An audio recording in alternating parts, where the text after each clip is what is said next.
Draconid Meteor Outburst, presented by Science at NASA.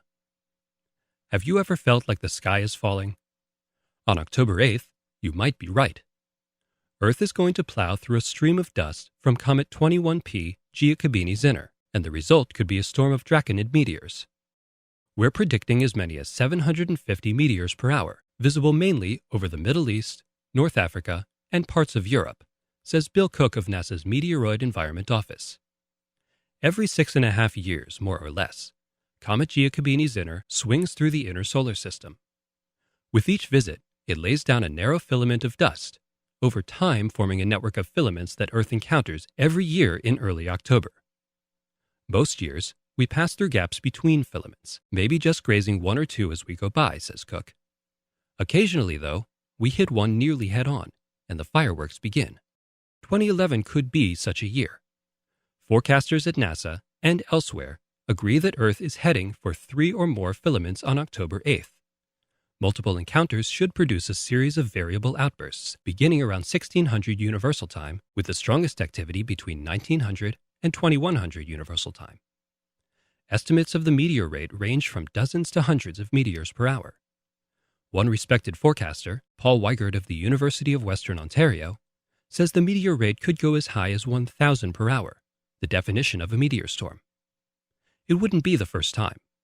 Close encounters with dusty filaments produced storms of more than 10,000 draconids per hour in 1933 and 1946, with lesser outbursts in 1985, 1998, and 2005. Meteors from comet Giacobini-Zinner stream out of the northern constellation Draco, hence their name. Draconids are among the slowest of all meteors, hitting the atmosphere at a relatively leisurely 20 kilometers per second. The slow pace of Draconid meteors minimizes their danger to satellites and spacecraft, and makes them visually distinctive. A Draconid gliding leisurely across the sky is a beautiful sight, says Cook. Unfortunately, many of this year's Draconids will go unseen. Glare from the almost full moon will reduce the number of meteors visible over Europe, Africa, and the Middle East by 2 to 10-fold. The situation is even worse in North America, where the shower occurs in broad daylight, from about noon to 5 p.m. Eastern Daylight Time, completely obliterating the display. That isn't stopping a group of high school students from Bishop, California, however. They plan to observe the shower from the stratosphere, where the sky is jet black even in noontime. Led by Science at NASA's Tony Phillips, the 12 students have been launching helium balloons to the edge of space since May of 2011.